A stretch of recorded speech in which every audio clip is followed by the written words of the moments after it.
Welcome to Handmade Happenings. I'm Marissa and today's video is an introduction to crochet.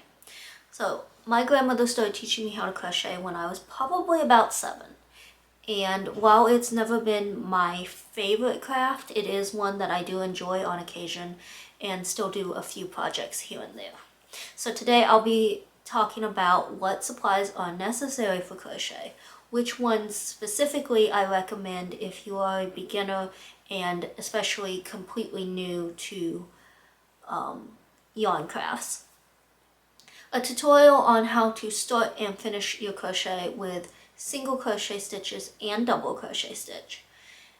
And a recommendation for a YouTube channel if you're wanting to continue and learn more than what I'm going to go into today, as well as suggestions for projects to work on when you're beginning and just what to do with all of those practice squares that you'll probably be making. So what exactly do you need for crochet? Really, at the most simple, especially for beginners, you need 3 things: yarn, scissors, and a crochet hook. Now, scissors are pretty obvious, so we won't say anything else about that, but I am going to give you a little bit of an insight on some of the options on crochet hooks and yarn, and then we'll come back here and I will tell you specifically what I suggest you get. First up, let's talk about hooks. So crochet hooks come in a lot of different sizes, and basically the size of your hook is determined by 2 things. The yarn you're using, if you're just making a square, will recommend a size hook on the label. Or if you're using a particular pattern, it will usually tell you what size you need. And hook sizes, they have 2 things on them. They have a letter, and then a lot of times they'll have the size in millimeters next to it.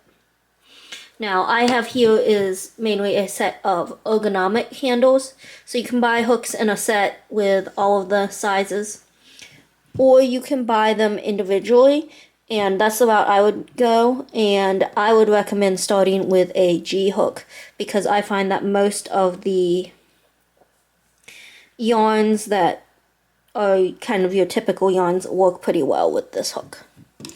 And if you're not buying the ergonomic hooks, they're going to look a lot more like this, which is just kind of straight and very thin. I switched over to ergonomic the other year because I found that my hand would cramp with these. And typically, I find that the best way to hold a hook is just the same way that you would hold a pencil.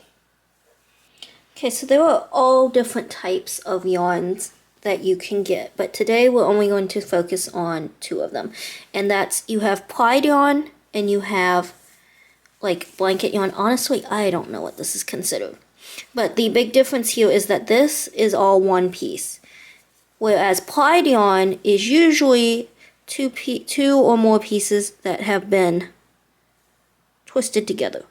So you can see how it can kind of come apart. And this is relevant because most yarns I find are some form of plied yarn.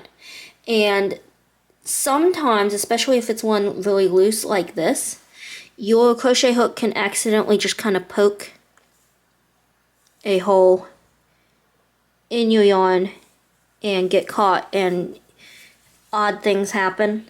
So if this is happening to you, first off, probably change yarns, because oftentimes, like this one here is really loose, and this does it a lot. Whereas this yarn here, which is also plied, does not do that as often. However, I do find that even though it doesn't do it as often, it is still possible. So if you're prone to poking holes in your yarn, I would suggest doing this Bernat blanket yarn or the Dollar Tree Just Chenille yarn. So breaking all of that information down to what do you really need as a beginner, like what to buy, I would recommend with the hooks that you check out your Dollar Tree first, because some Dollar Trees do have the crochet hooks. They're plastic. I believe they're a similar size to like a G, And then they also sell yarn, and they have a line called Just Cotton, which I would recommend, as well as Just Chenille, which if you're having trouble with your yarn splitting would be the one that I would recommend trying. If you can't find the crochet hooks there, or you don't want to buy Dollar Tree yarn, I would recommend just getting a single G hook. You can usually find them at Walmart, definitely at Joann's, and the Sugar and Cream cotton yarn. So to start any crochet, no matter what stitch you're doing, you first need to make a slip knot. So this is how I was taught. Hold the end with your thumb and middle finger. Wrap it around your pointer finger and then wrap it around twice. And pull the loop in the back forward and through that front loop. So there's your slip knot. And you're going to insert your hook into it and pull it tight and do what's called a chain. So you catch the yarn and pull it through that loop and just repeat. So each time you do that, that's one chain. So I have 3. 1, 2, 3.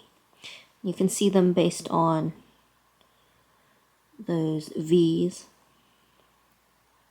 if my camera will focus, that is. There we go. And you do this either the number of times your pattern tells you, or the length that you want if you're doing like a square, or the number of stitches that you want. Basically today I'm going to do 10.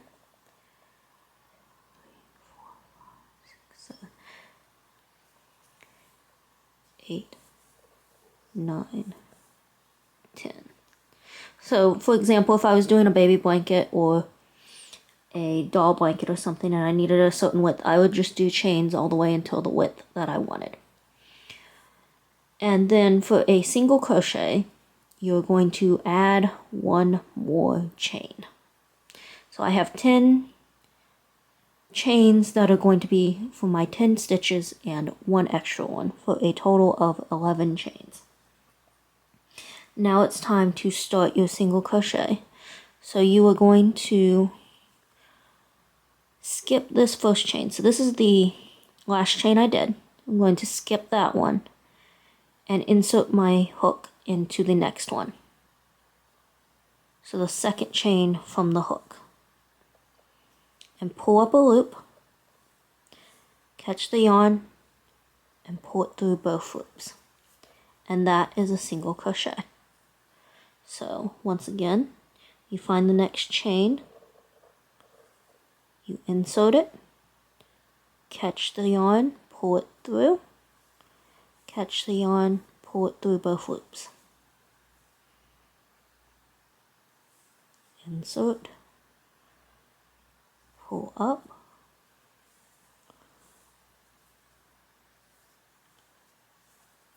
and pull through both loops. And if you're having trouble seeing where your chains are, you can kind of see here there's like almost a V for each chain. And sometimes it's, still hard to see even knowing that, and sometimes what I do is I just get to the end and I count, and if I'm off I adjust as necessary. If I have too many, I'll pull 2 out and then just stitch that last one in the, like if I get to the end and I have 11 stitches, I'll pull out the last 2 stitches and then just do one single stitch into the last chain, rather than trying to figure out where exactly I messed up. Similarly, if I get to the end and I only have 9 stitches, I would just add an extra one right at the end.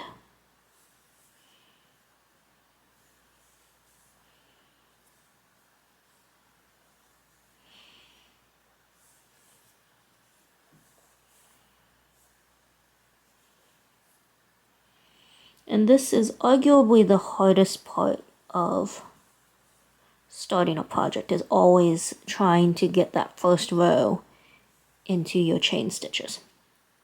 So here's the first row. Got it all the way to the end. Let me count my stitches. 1, 2.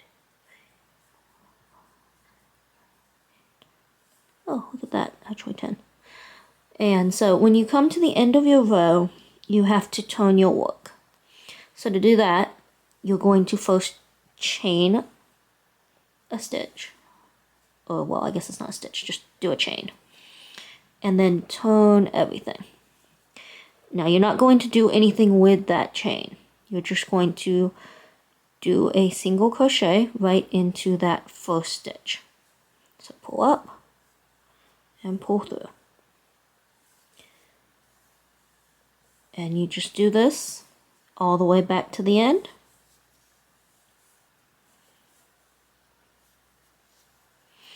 And once you reach the end, you're going to turn it just like the last time. Chain 1 and turn your work and start another row. And you basically just do this until you reach the size that you want for your square or your blanket or rag or whatever it is you're making.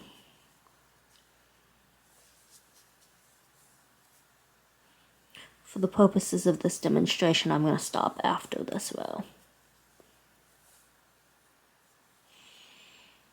And every couple of rows, I do find it helpful just to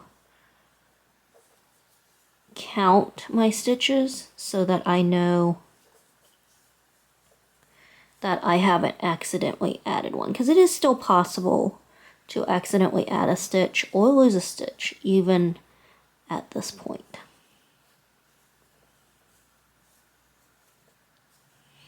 And I just realized I forgot to tell. Basically, even as you continue these rows, if you ever have a doubt of where your stitch is, so from the sides you can usually see this gap, and that's where you insert it. But if you're uncertain, look at the top. And once again, you have that V. And you're going to insert it into those V's as you go across. So once you get your piece to whatever size you want, it's time to finish your work. And to do that, what I usually do is I'll insert my hook and pull it tight. And this is you have to really make sure that your hook is in there, or you may accidentally unravel your work. So I leave mine in there and then cut a decent length of yarn. So I still have a tail. I've removed it from the ball, and I just wrap it around the yarn, or wrap the yarn around the hook and pull it all the way through. And you tighten it, and then that is what keeps it from unraveling. Now, obviously this is just a sample, but if you were doing a regular project, you wouldn't want these ends hanging out, and you don't want to cut them too short because that would cause it to possibly unravel. So what you do to hide the ends is, at least what I do, is run my crochet hook through a few of the stitches at the top, catch the yarn around my hook, and pull it through. It's caught on something, I think. Oh, there we go. Pull it back that way, and then trim that end. And you can do it on the bottom too. There's not as much room on the bottom because of course you've only got one yarn that you can go through down here. So sometimes it's a little harder.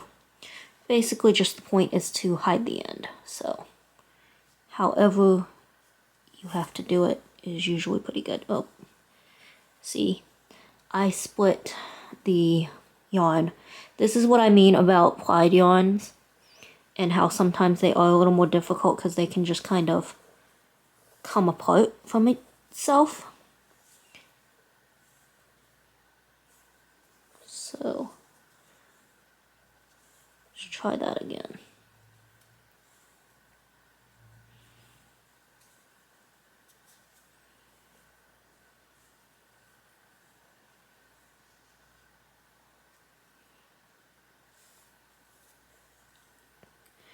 I think we got it that time. Yeah.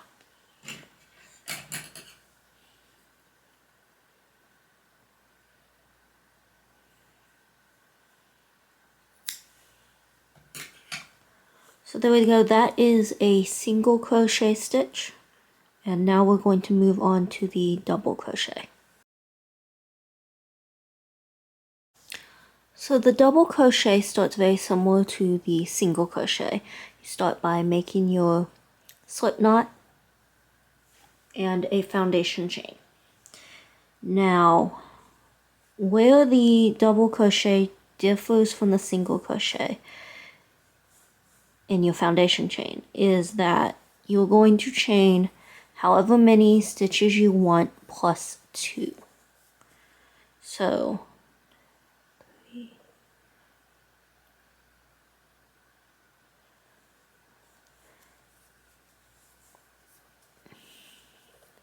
I want 10 stitches, so I'm adding 2 more to that for a total of 12 stitches. Now you're going to turn your work just like you did before, but instead of working into this one, you're going to skip 3. So you've got the loop, that doesn't count. You have 1, 2, 3. You're going to skip those and you're going to work into this 4th chain. So you're going to loop the yarn over your hook, which kind of creates almost like you have 2 loops over it. And then you're going to insert your hook into that 4th chain. So 1, 2, 3, 4. And then you're going to catch your yarn, pull it up. Now you have 3 loops. Then catch and pull your yarn through 2. And then catch and pull your yarn through 2. And you'll repeat that to the end of the row. So loop, insert, pull up, catch and pull through 2, and pull through 2 again. Over, insert, pull up, pull through 2, pull through 2. And once again, this point is still the hardest because of trying to catch or count all your chains and find them properly.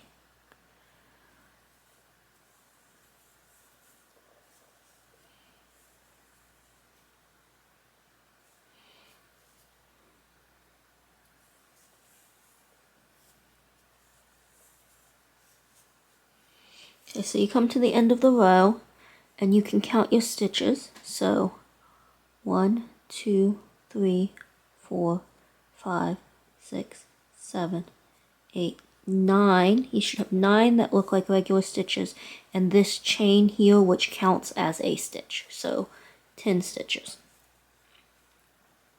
Now to turn a row of double crochet, you're going to chain 3. 1, 2, 3. And turn your work. And this counts as the first double crochet. So that means that instead of crocheting into this first stitch, you're going to start into that second stitch. So you're going to do it just like you did before. Yarn over, insert, pull it up, pull through 2, pull through 2. Loop, pull up, pull through 2, pull through 2. and continue to the end of the row.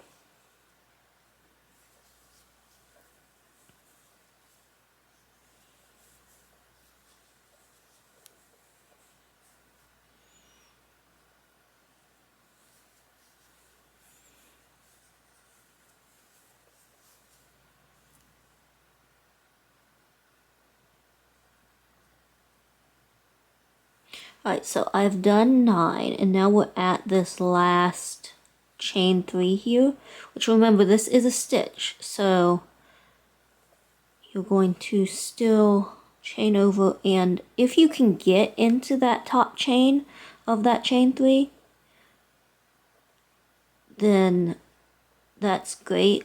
That's, I think, how you're supposed to do it. Oftentimes I cannot. It's just such a small chain. It's like, it's right there. It's that small bit right there. Which I just got into it, so I guess I'll do it. But oftentimes, if I can't get into that chain, what I will do is just get that extra stitch in kind of through that loop. Really, as long as you have 10 stitches, that's the important part. And then you turn it again. It's chain 3, 2, 3, and turn. And then skip that one because this is the double crochet for the first stitch, and go into the second one.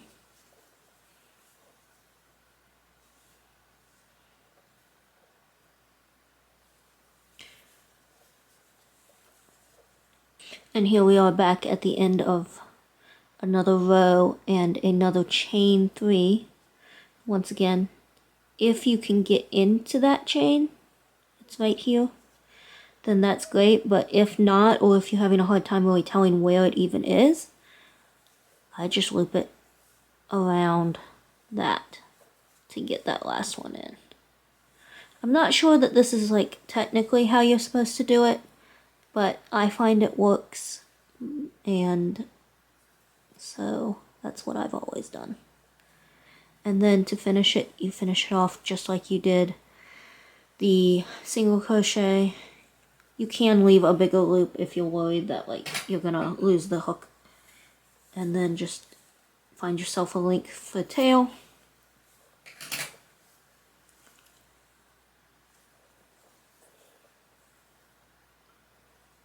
And oh, there we go, it's split again. And just pull it back through and tighten it. And there is the double crochet. Okay, so there are the tutorials on the single crochet and the double crochet.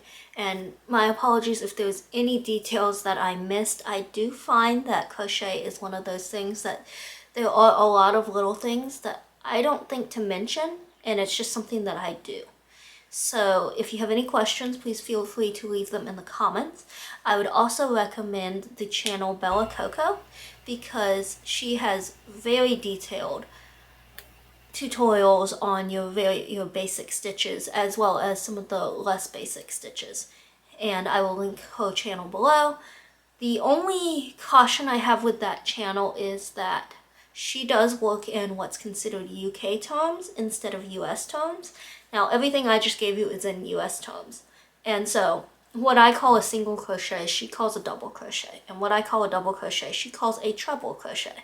However, she is very clear, always notes that at the beginning, what she calls it, and that that's the UK term, and that this is what the US, and she will give the US term as well. So, it's not really an issue, it's just something that you have to be paying attention to. But with having learned the single crochet and the double crochet, you should be able to do really quite a few other stitches, because I find that most stitches use a combination of the single crochet and the double crochet. And the stitches that don't oftentimes are still very similar to a double crochet. You may just wrap the yarn around your hook more or pull a loop through more than 2 loops at a time depending on what stitch it is. So now let's talk about what projects to do when you're first learning to crochet. So I recommend things that are fairly small and fairly easy to do, and that you can get a lot of practice with starting and finishing your work. Because of that, I recommend things like you could crochet small squares for drink holders or doll blankets. I did, when I first started learning to crochet, I did a bunch of little rectangles. In my mind at the time, I was eventually going to sew them together into an afghan, which is what my grandmother does a lot of. However, I never got that far. And I ended up just using them as very small doll blankets for like the Barbie younger sister dolls. So that's a great option. But what I really recommend is getting the sugar and cream yarn and just doing squares for rags, because especially if you're using them as dish rags, you will go through them fairly regularly, and it doesn't really matter what they look like if it's a little uneven or whatever. So you're making something that's useful and getting a lot of practice in as well. Thank you for joining me on this overview of crochet. I hope it has inspired you to try it out and possibly learn more.